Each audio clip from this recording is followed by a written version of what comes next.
Scanning the area.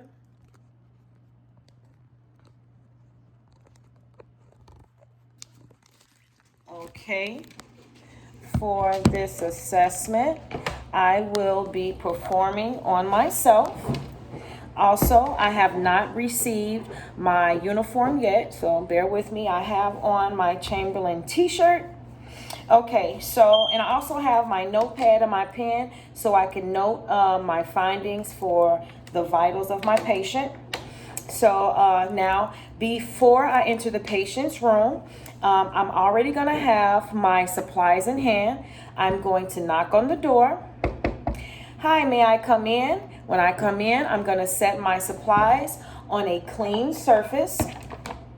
And then I'm going to practice hand hygiene, and I'm going to introduce myself. Hello, my name is Danielle. I'll be your student nurse for today. May I call you Miss Lewis?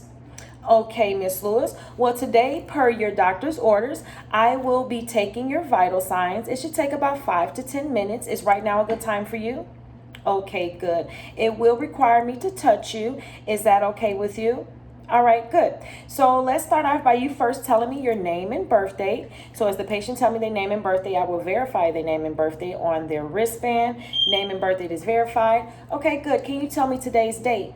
8/7/2020. Very good. Patients alert and oriented times 4.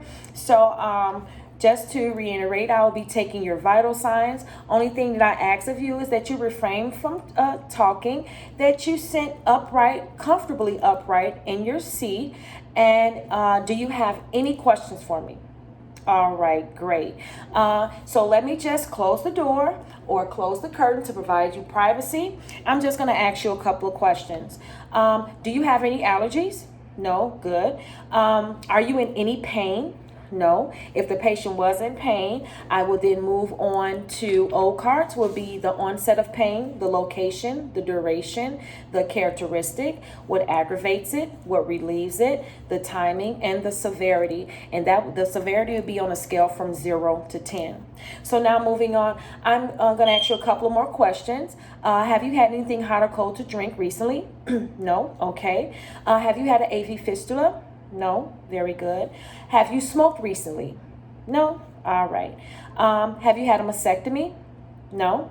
Good. Okay. And I would like to see your fingernails. So the patient showed me their fingernails, and what I'm looking for is any polish, because when I use the pulse oximeter, polish will give me an inaccurate reading. So if they did have polish, I would have to remove the polish.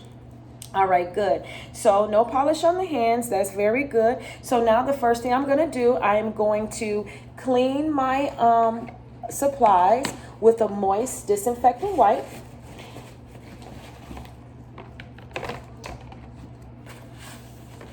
Do my blood pressure cuff.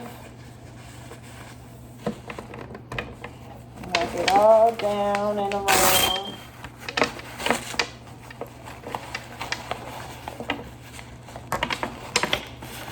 And I'm going to put that to the side.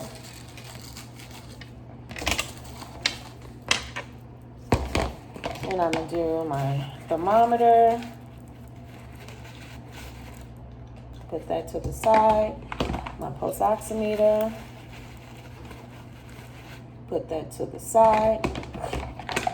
My stethoscope.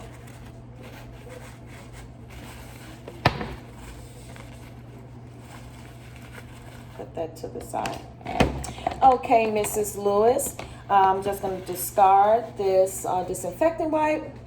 So now the first thing we're going to do, I'm going to take your temperature, and what I'm going to do for my patient, I'm going to remove the cap. I'm going to put a plastic disposable plastic wrapper over the thermometer. Make sure that it's secured. I'm going to ask my patient to open their mouth, to lift up their tongue. I'm going to turn the thermometer on, and I'm going to place this in the posterior sublingual pocket, and I'm going to ask my patient to gently close their lips around the thermometer without biting it. Just rest it under the tongue in the posterior sublingual pocket.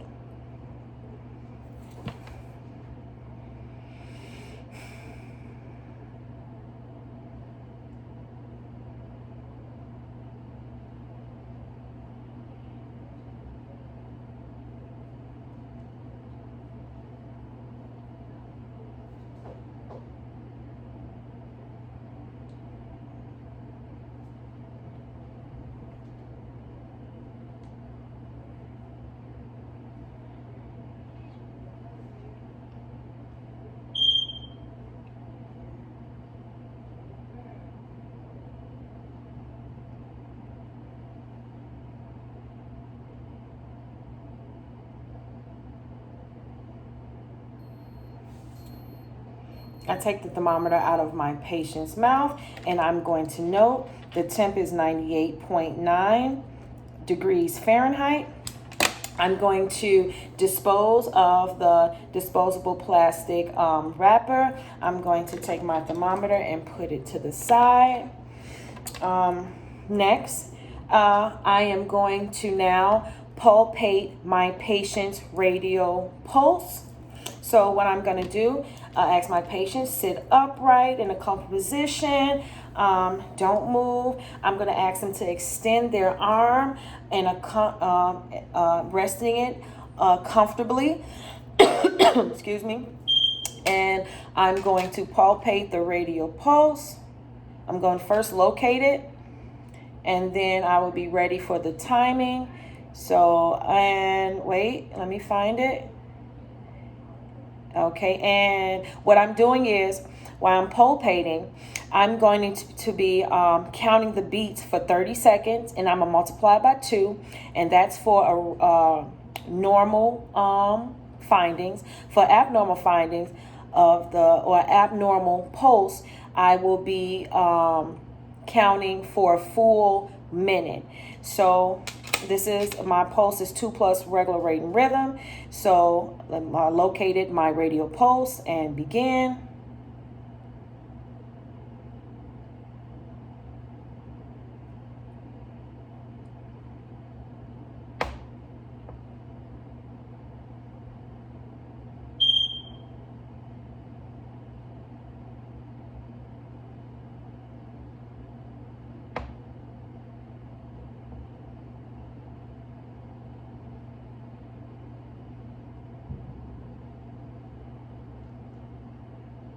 Okay, so I counted 43, and I'm going to multiply that by 2, and that's going to give me 86 beats per minute.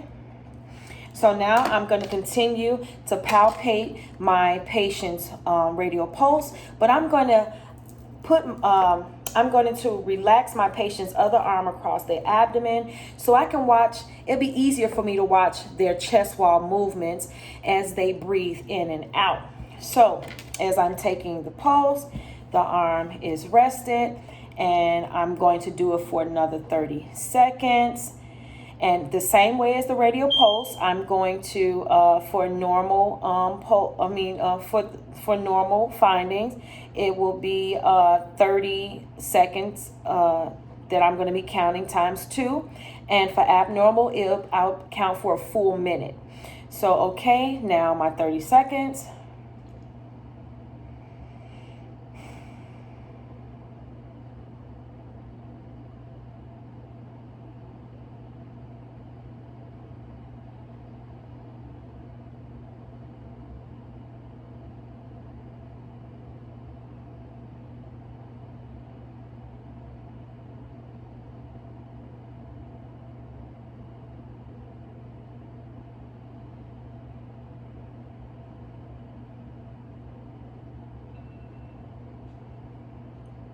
Okay, so I counted 8, and I'm going to multiply that by 2. That's going to be 16 breaths per minute. So next, I am now going to move to my, I'm just going to move to the pulse oximeter.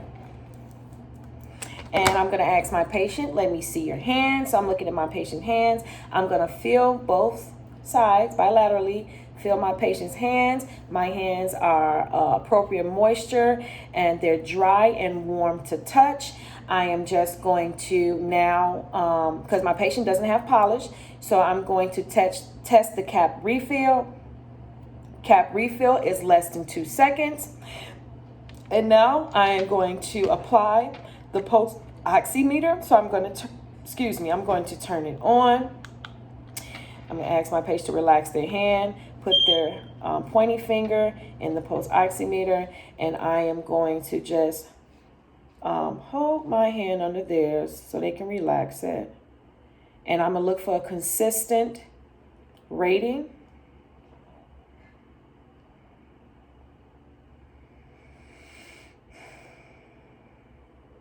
and I see a consistent rating of 95%. So that would be SpO2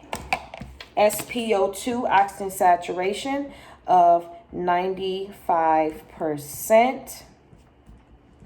All right, and I note that. So now I put my oximeter to the side. Now it is time for the blood pressure.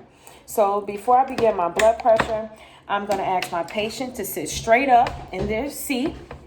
And I'm going to ask them to extend their arm with the palm up.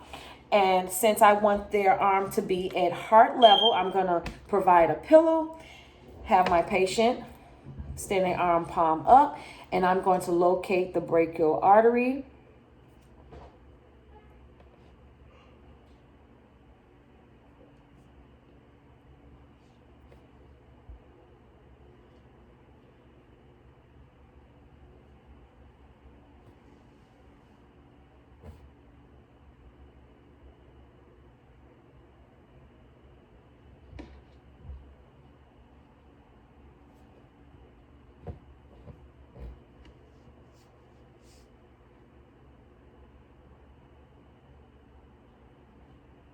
Okay, I located the brachial artery.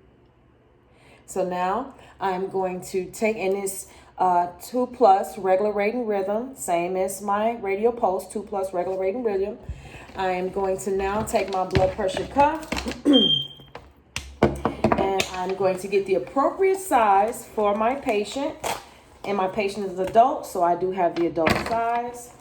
And I'm going to apply my blood pressure cuff, and it's going to be 1 inch above the location of where I palpated my brachial artery. And I'm going to line up the arterial line.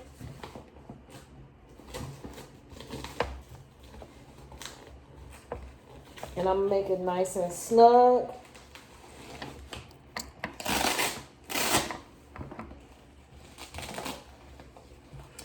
And I'm going to put 2 fingers underneath.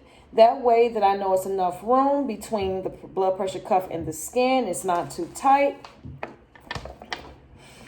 And I would take my manometer and place it on the blood pressure cuff at eye level. But I'm just going to set it down on my surface so I can see it for myself. Since I'm doing it myself, I'm going to palpate again just to check, just to make sure.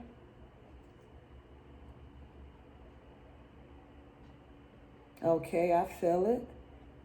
Okay, so now I'm going to, with my dominant hand, I'm going to control the pump and the valve. And with my non-dominant hand, I am going to palpate the brachial artery. And what I'm doing, I'm getting an estimate of my systolic blood pressure. And, excuse me, what I'm doing is I'm going to pump slowly until I stop feeling the beat or the pulse. And then I'm going to add 30 more millimeters of mercury.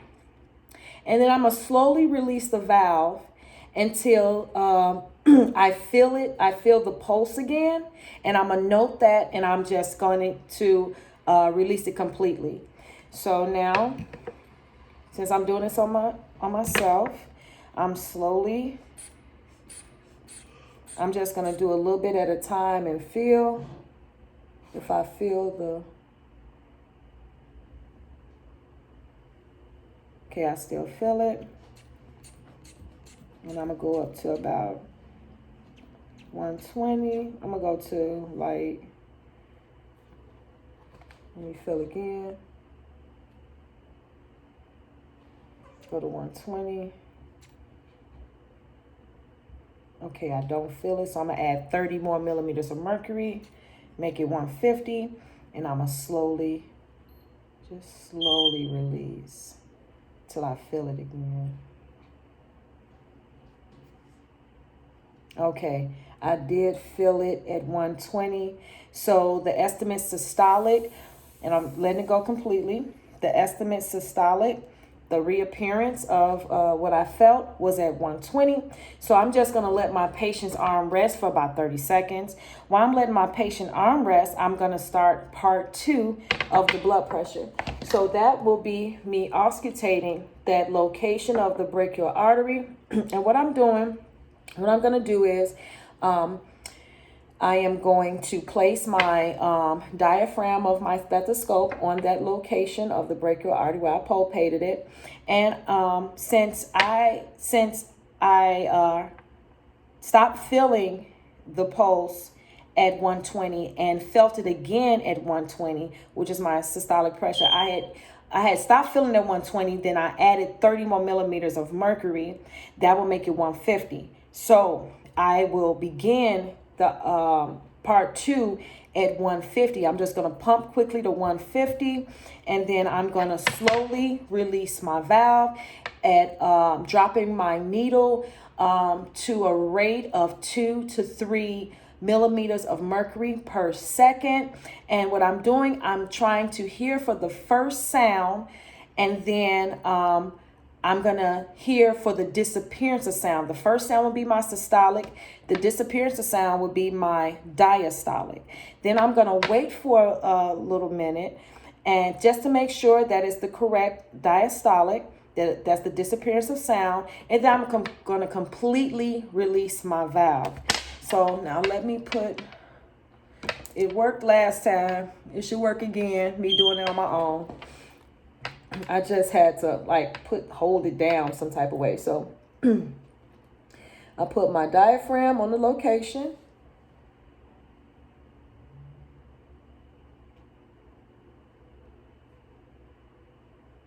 Okay. And I don't want my valve to be too tight because it's hard to unscrew it. Okay, so now I'm just going to hold my pump over my diaphragm because it worked last time. So I'm going to pump to 150 millimeters of mercury, and I'm listening for the first sound, and I'm listening for the disappearance of sound. So I'm beginning. And I'm taking it to 150. And I'm going to slowly release my valve, dropping the needle to 2 to 3 millimeters of mercury. I've heard it at 120 and stop hearing it at 80. I'm going to wait. It is 80. And I'm going to completely release my valve, giving my patient some comfort. And I'm going to note the reappearance of sound was, I heard it. The first sound was 120, and the disappearance was at 80. So now I'm going to take off my patient's blood pressure cuff, remove the pillow. Make sure, are you feeling okay? Any pain or anything? No, all right. So I'm just going to now clean my supplies with another a moist disinfectant wipe. Clean the supplies. Okay. Do you have any questions for me? No? Okay. Do you need anything else? Are you thirsty? No? All right. I'm just cleaning my supplies so I can get that out the way. Rather safe than sorry.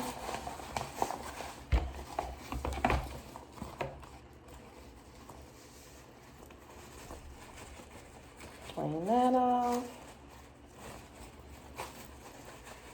Clean that off. Place my supplies in the container. And then now I will dispose of my disinfectant wipe, and I will now let my patient know what my findings are. So, Miss Lewis, for your temperature, it was 98.9 degrees Fahrenheit. Excuse me. For your radial pulse, it was 86 beats per minute. For your respirations, it was 16 breaths per minute. For your oxygen saturation, it was 95%. It was SpO2 of 95%, and your blood pressure was 120 over 80. Okay, and after that, I am going to practice hand hygiene. I am going to let my patient let them know now you can comfortably relax. You can lay and comfortably relax. I'm going to let my patient down to the lowest position. I'm going to lock the bed. I'm going to let my patient rail up. I'm going to have the call light within reach. I'm going to do hand hygiene again. Ask my patient, are you feeling okay? Are you in any pain? No. Do you have any more questions? No. Okay, I'm going to collect this data. I'm going to give it to the physician, but I will be back momentarily to check on you. I want to thank you for your time. And that will complete my assessment. And one more thing, you heard me talking to somebody. I had my nephew timing me because I do not have a watch on. So I want to make sure that I had at least to be accurate with my timing for my respirations and my radio pulse, the beats for my radio pulse. So that completes my assessment for my vitals. I hope I did well, and thank you for your time.